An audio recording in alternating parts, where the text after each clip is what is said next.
नमस्कार, जया लिटरेचर में आप सबका बहुत बहुत स्वागत है। पिछले अंक में आपने सुना कि चौधरी हीरा के कहने से बांस का भाव 20 रुपये से घटाकर 15 रुपये कर देता है और चौधरी होरी को 10 की जगह 7.5 रुपये देकर चला जाता है, जिस पर धनिया होरी से झगड़ रही है और व्यंग बाण चला रही है। होरी के पास इस समय धनिया की किसी भी बात का कोई जवाब नहीं है। अब आगे।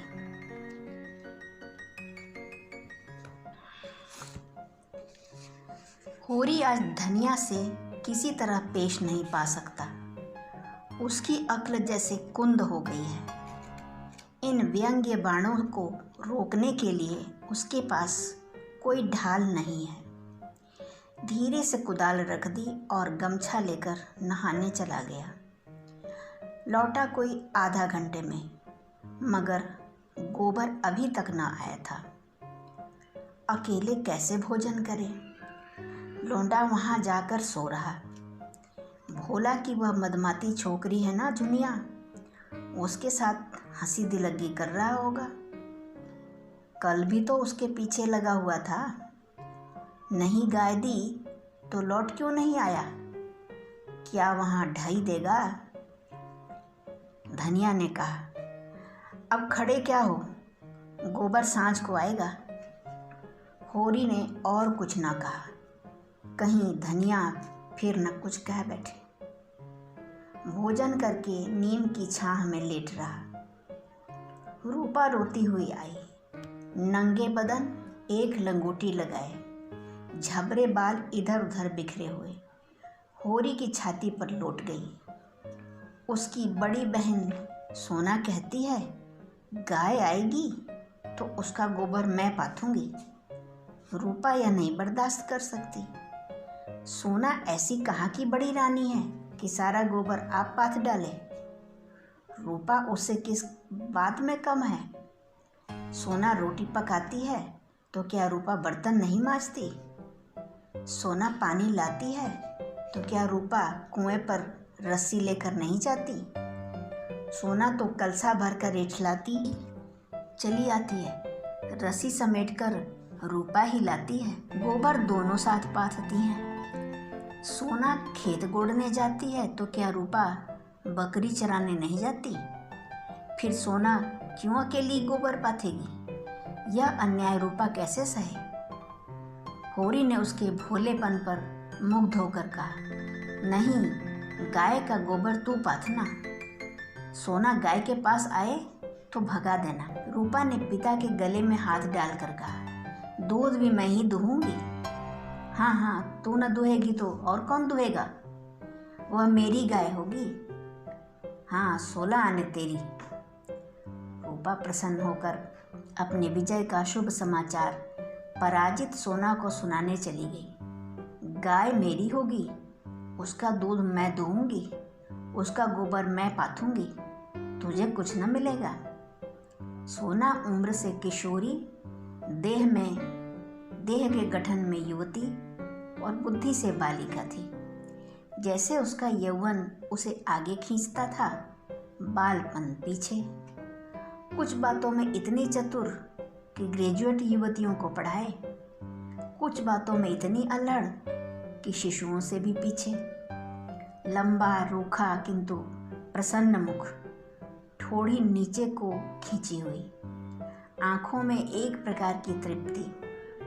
न केशों में तेल, न आंखों में काजल, न देह पर कोई आभूषण। जैसे गृहस्थी के भार ने यौवन को दबाकर बौना कर दिया हो। सिर को एक झटका देकर बोली, जा तू गोबर पाथ। जब तू दूध दूह कर रखेगी तो मैं पी जाऊंगी। मैं दूध की हांडी ताले में बंद करके रखूंगी।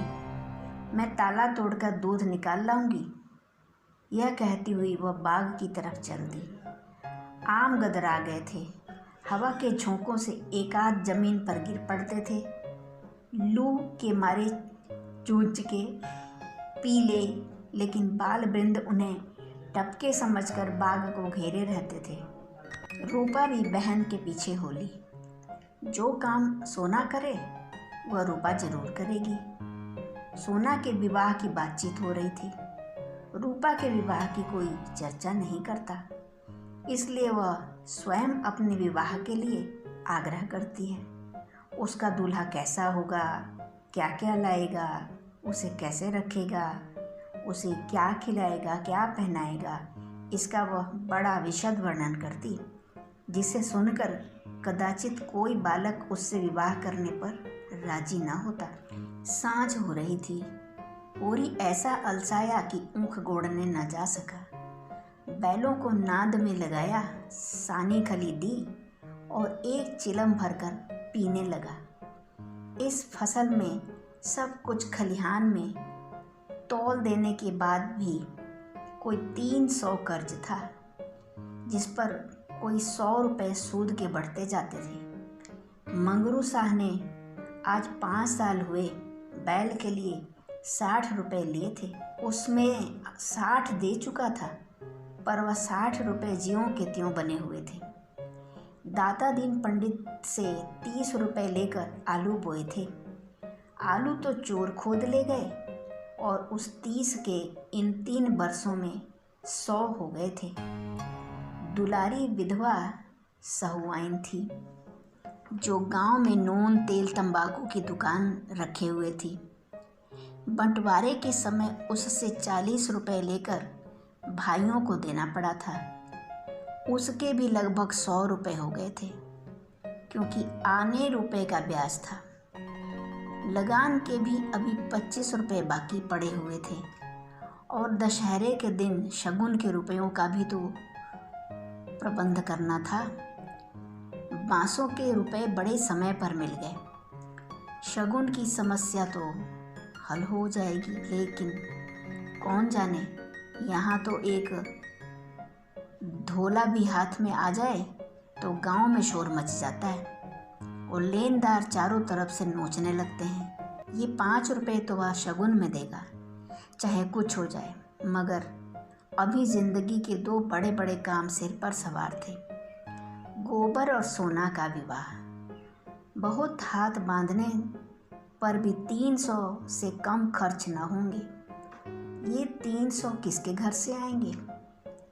कितना चाहता है कि किसी से 1 पैसा कर्ज न ले, जिसका आता हो उसका पाई पाई चुका दे, लेकिन हर तरह का कष्ट उठाने पर भी गला नहीं छूटता।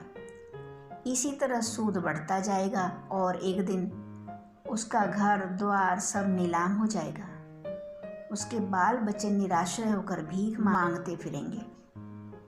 होरी जब काम धंधों से छुट्टी पाकर चिलम पीने लगता था, तो यह चिंता एक काली दीवार की भांति चारों ओर से घेर लेती थी, जिसमें से निकलने की उसे कोई गली न सूझती थी।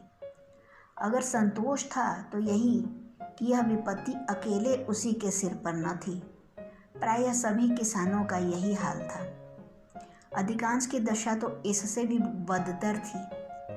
शोभा और हीरा तो उससे अलग हुए अभी कुछ 3 साल हुए थे, मगर दोनों पर 400 का बोझ लद गया था। झिंगुर 2 हल की खेती करता है, उस पर 1000 से कुछ बेसी ही देना है।